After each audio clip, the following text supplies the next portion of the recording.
conclure, nous allons vous prouver si le Coran vient bien de Dieu. Car comme il a été dit, si celui-ci provient de Dieu, il doit contenir des miracles. Et si vous lisez le Coran, vous verrez qu'il contient des informations qui ne pouvaient être connues à l'époque, c'est-à-dire il y a 1400 ans. Mohamed était un homme qui vivait en plein milieu du désert d'Arabie, là où la technologie n'existait pas. À cette époque, il n'y avait pas d'électricité, aucun appareil électronique, rien de tout ça. Les gens vivent de la terre, se déplacent en chameau. Personne n'avait inventé ou même pu imaginer les choses telles que les sondes, les scanners, les satellites, etc. Et pourtant, dans le Coran, nous pouvons lire « Sous l'eau, il y a des endroits où il y a de l'eau douce et de l'eau salée. Et entre les deux se trouve une barrière invisible qui empêche les deux eaux de se compénétrer. C'est-à-dire que le sel de l'eau salée ne va pas dans l'eau douce. Ces barrières les empêchent. Les océanologues comme Jacques-Yves Cousteau ont découvert cela récemment grâce aux sous-marins où ils ont pu faire des prélèvements d'eau, etc. Qui, il y a 1400 ans, en plein milieu du désert, pouvait savoir qu'il y a des barrières invisibles dans l'océan? Il est écrit dans le Coran que l'univers est en expansion continuelle, c'est-à-dire que celui-ci ne cesse de grandir. Les étoiles s'éloignent les unes des autres constamment. C'est en 1920, grâce aux appareils très perfectionnés, tels que les télescopes puissants, que nous avons pu savoir que l'univers était en expansion continuelle. Qui, il y a 1400 ans, pouvait connaître cette information? Nous savons aujourd'hui que les montagnes sont comme des piliers et possèdent des racines.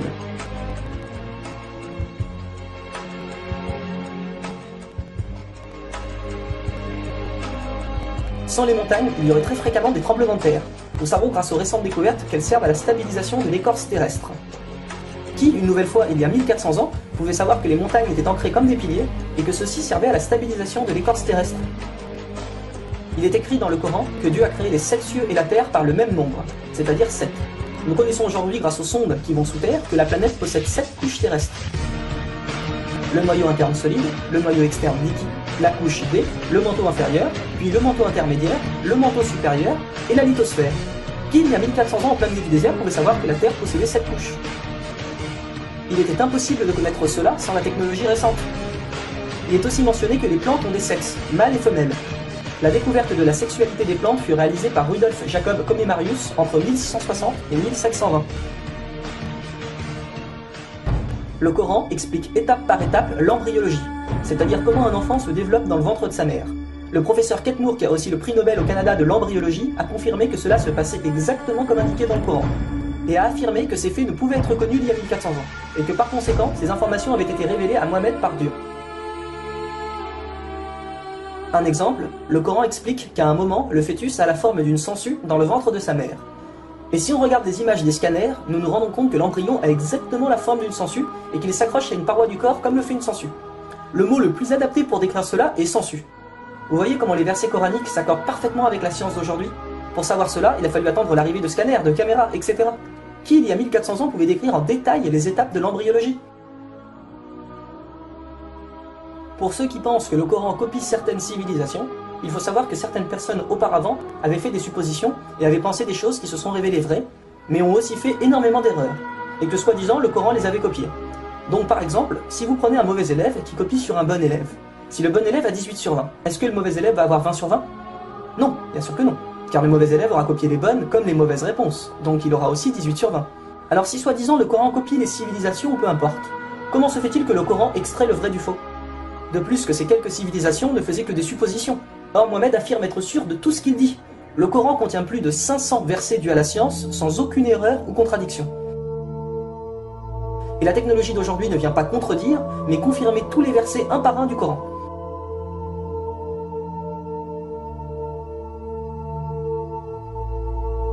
Il est écrit dans le Coran que les fourmis parlent. Nous l'avons confirmé en 2009 grâce aux appareils auditifs puissants. Un homme ne peut entendre ces bruits à l'oreille nue comme ça. Nous savons aujourd'hui que dans la plupart des pays, il est interdit d'avorter au bout de 3 à 4 mois. Car après 4 mois, la science explique que le bébé commence à vivre, et que cela donc est considéré comme un crime. En islam, il est dit que Dieu insuffle l'âme dans le corps du bébé au bout de 120 jours, donc 4 mois. Comme par hasard au même moment que quand la science démontre que c'est à cette période que la vie du fœtus commence. Pour savoir que la vie du bébé commence à 4 mois, il a fallu attendre une nouvelle fois l'arrivée de scanners, IRM, caméras miniatures, etc. Qui, il y a 1400 ans, pouvait savoir que le bébé commençait à vivre au bout de 4 mois? Nous savons qu'au début du monde, il y avait seulement une nébuleuse primaire, compactée en une seule masse et qui a explosé, ce que nous appelons aujourd'hui le Big Bang. Le déroulement du Big Bang est pourtant écrit dans le Coran. Le Big Bang a été découvert au XXe siècle, alors que le Coran a été écrit au 7e siècle. Le Coran affirme que ce sont les abeilles femelles qui ramassent le pollen des fleurs. Pourquoi le Coran ne parle que des femelles et non des mâles? Eh bien la science a découvert récemment qu'effectivement les femelles possédaient des organes que les mâles n'ont pas, et ceux-ci ne peuvent pas collecter le pollen des plantes. Encore et toujours, qui pouvait savoir il y a 1400 ans que les mâles n'ont pas les organes nécessaires pour le prélèvement du pollen? Il y a longtemps, les gens pensaient que la Terre était plate.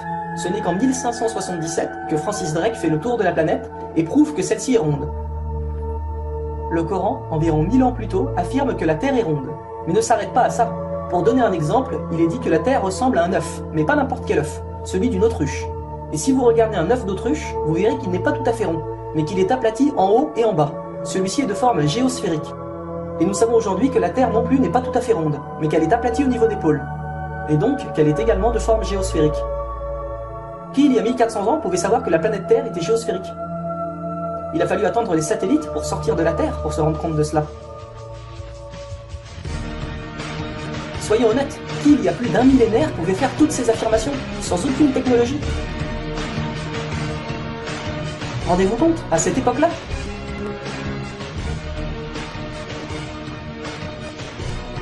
Et soyez conscients que je n'ai donné que quelques exemples, il y a plus de 500 versets qui parlent de science sans aucune erreur. Le Coran parle d'astronomie, de biologie, de physique, de géologie, etc. Ça ne s'arrête pas là, le Coran ne comprend pas seulement des miracles scientifiques, mais des miracles linguistiques ou numériques. Par exemple, le mot terre apparaît 13 fois dans le Coran, et le mot mer apparaît 32 fois. Additionner 13 plus 32, cela vous donne 45. Si l'on met cela en pourcentage, 32 fois le mot mer sur 45 donne 71%. Et c'est exactement le pourcentage que la mer recouvre sur la surface de la Terre. La mer recouvre 71% de la surface de la planète. Et 13 sur 45 donne 29%. Et c'est exactement le pourcentage que représente la Terre sur la surface de la planète. Croyez-vous vraiment que cela vient du hasard? Le mot paradis apparaît 77 fois. Et devinez quoi? Le mot enfer apparaît aussi 77 fois. Le mot foi apparaît 25 fois. Le mot mécréance apparaît 25 fois. Le mot dunya, qui signifie le monde d'ici-bas, apparaît 115 fois. Akira, qui signifie le monde de l'au-delà, apparaît 115 fois. Le mot ange, 88 fois. Le mot diable, 88 fois. Les hommes, 23 fois. Les femmes, 23 fois. La vie, 145 fois. La mort, 145 fois. Bonne œuvre, 167 fois. Les péchés, 167 fois. Les 7 cieux apparaissent 7 fois. Et il y a encore plein et plein d'autres exemples.